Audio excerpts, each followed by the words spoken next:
that like makes me, yeah, I know, I'm a little freaked out too. I'm just saying.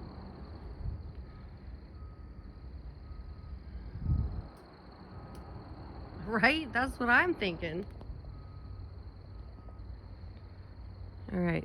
I gotta laugh today, guys, because yesterday was just a surreal moment, and I, again, am human. So what happens? Okay, so we have 2 there, right? 1 there. I don't know if you guys can see that. So that's 3. Then we have a new one over here now. Wow, it is not really showing up. This is crazy. And not surprising at all.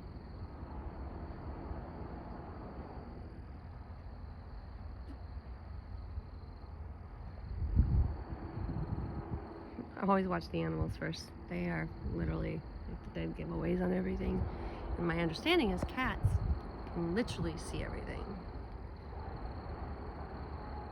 Yeah, gotta clean that face after dinner, right?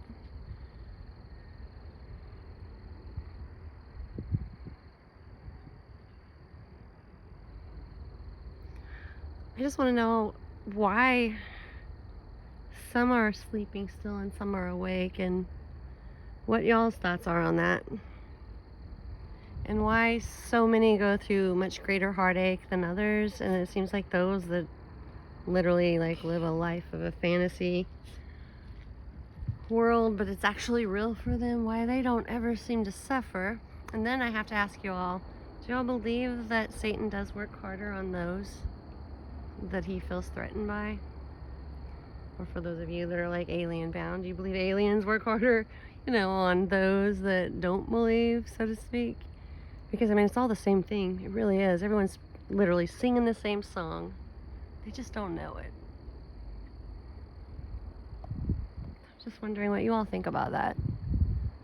And also, who all are seeing like frequency numbers or synchronicity numbers?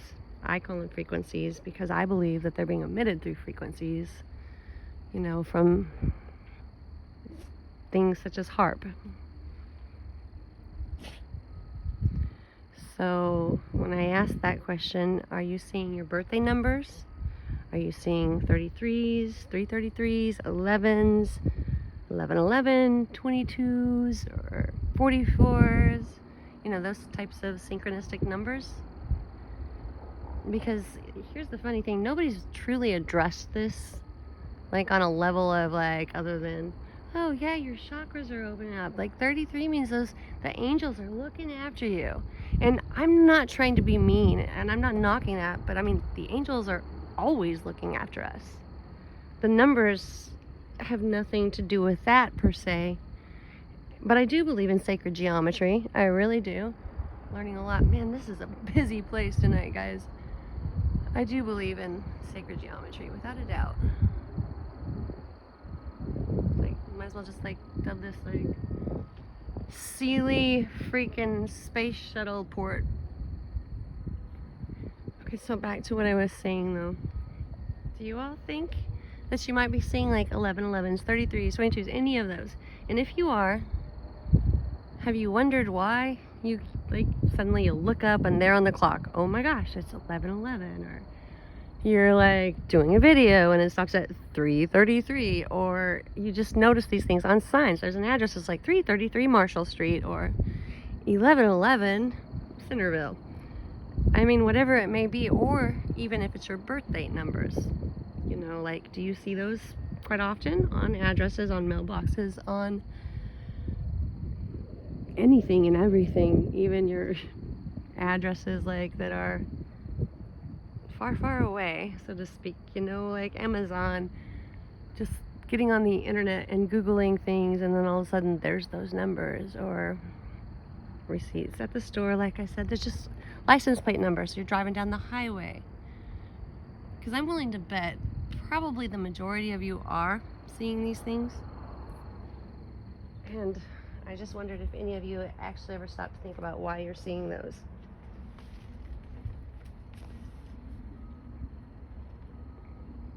I'm hearing like the weirdest sound, which should be considered a jet, but It's just not a sound I ever hear over here.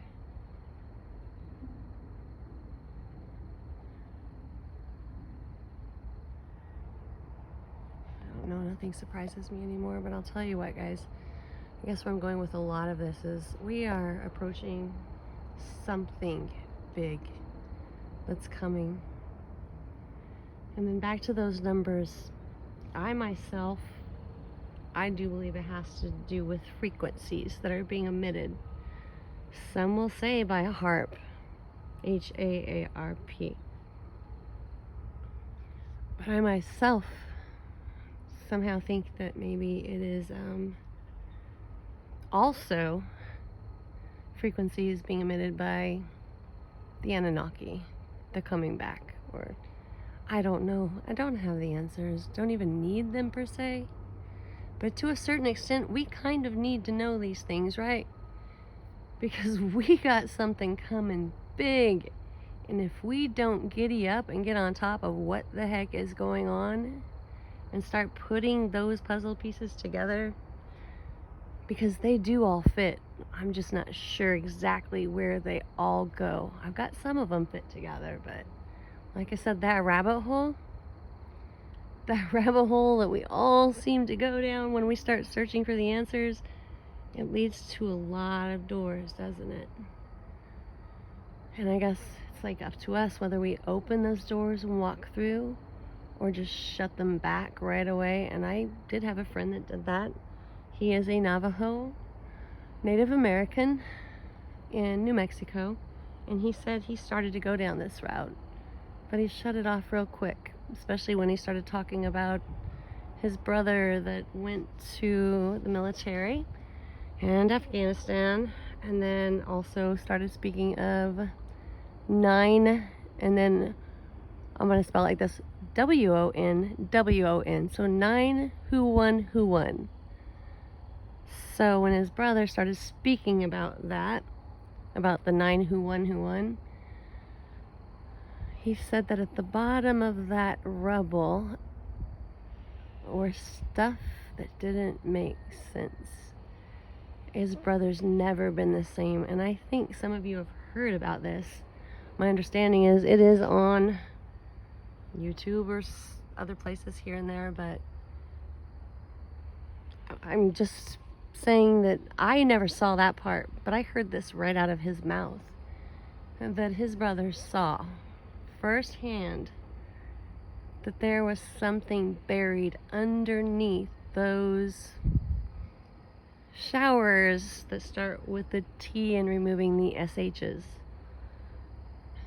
and that it was something that didn't make sense per se, but also that there was really nothing left to explain, like what happened to all the upper levels.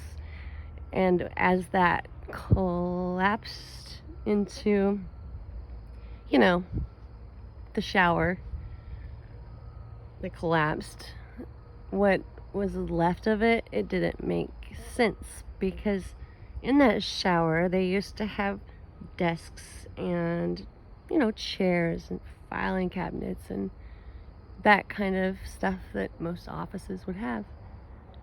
But for whatever reason, there was none.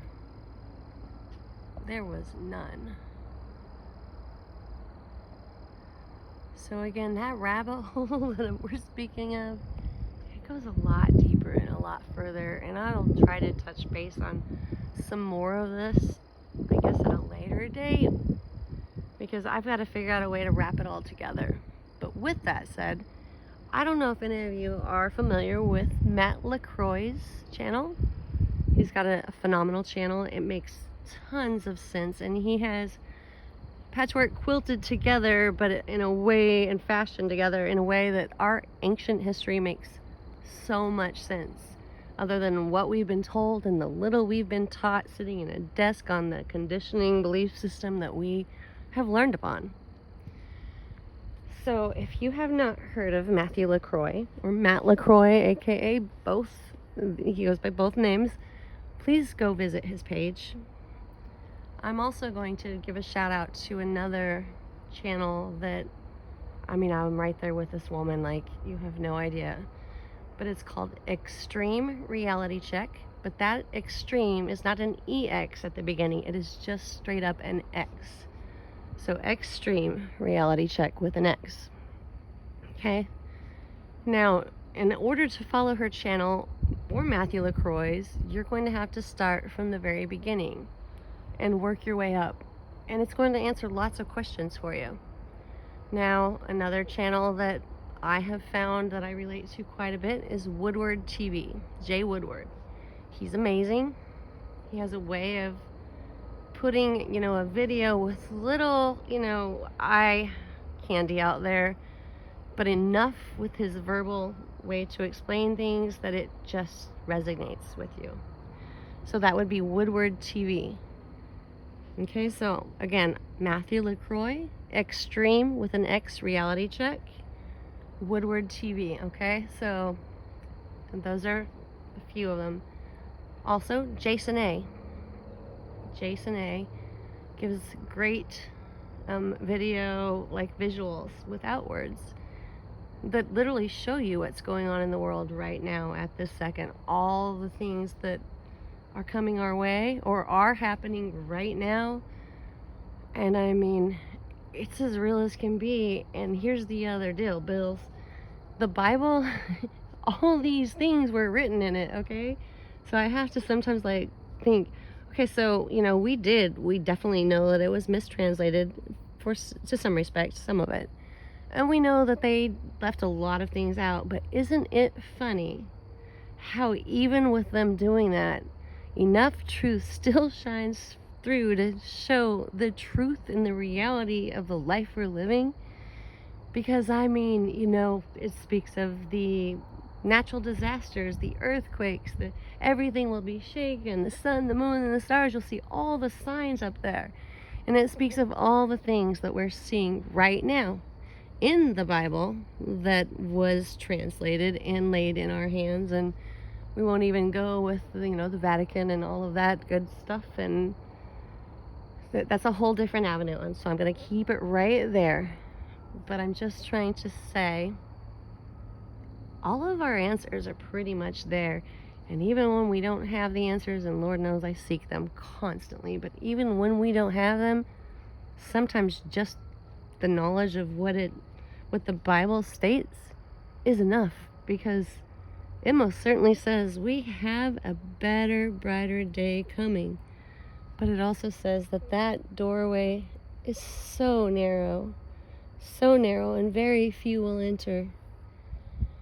And the reason being is because very few really want to see what the truth is. And even if they see it, they would rather have that self-pleasure. They'd rather have that self-love, that self-gratification. And they put it all off, not thinking that tomorrow might be the last day. Maybe next week, maybe next month, maybe not for a few years. Yeah, I'm talking to you up there. You guys hear me? But we don't have any promises. We never had any promises. But the one promise that we do have is eternal life. If we just give it to God, give it away, just relent and repent and say, "Dear Lord, my mighty God, I'm sorry. Forgive me where I have failed you. I have failed you so much in this human body and human form. I have failed you.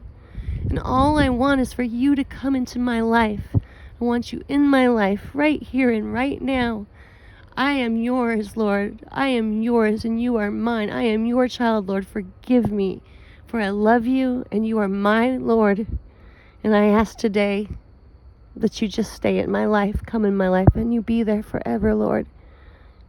And that's all you've got to say. That's all you've got to say. Because he's a forgiving, loving God. And I mean, I'm telling y'all, he is loving and kind. We're here, aren't we? We had these pleasures of experiencing love, ecstasy, sadness, sorrow, but we have all these feelings of something that a lot of things can never experience. A lot of other life forms cannot. So, if you don't believe in God, here's what I've got to say. But you believe in aliens, right? And you also believe, most of you, in interdimensional beings.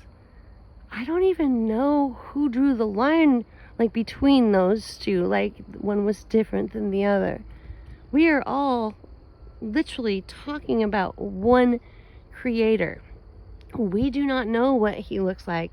Apparently, some of us think that it's like little green men, or little gray ones, or very large red-headed giants, or a god that just lives in the clouds and we have never seen, or many, many other things. And you know what? Not one of those things are wrong. Because what we see is what we see. What we don't see, but what we visualize in our minds, is still something that's relevant. But again, I mean, the Muslims, the Hopi Indians, the Native Americans in general, the Israelites, the Sumerians, we are all preaching the same story with just a different type of beat. We are. And if we all just sit for 1 second and think, okay, well, we talk about stargates and we talk about, like the aliens came down, they're the ones that like made this human race and blah, blah, blah. But then the Bible's like, the Anunnaki fell from heaven because they were bad angels. So they came to earth and they saw that the women of men were beautiful. So they mated with them. And then you got the other thing. Now keep in mind, this is like parallel here. So the aliens came down and they mated with the women, but they, took them aboard their ships and, they made hybrids. So keep in mind, that's pretty much preaching the same thing, okay?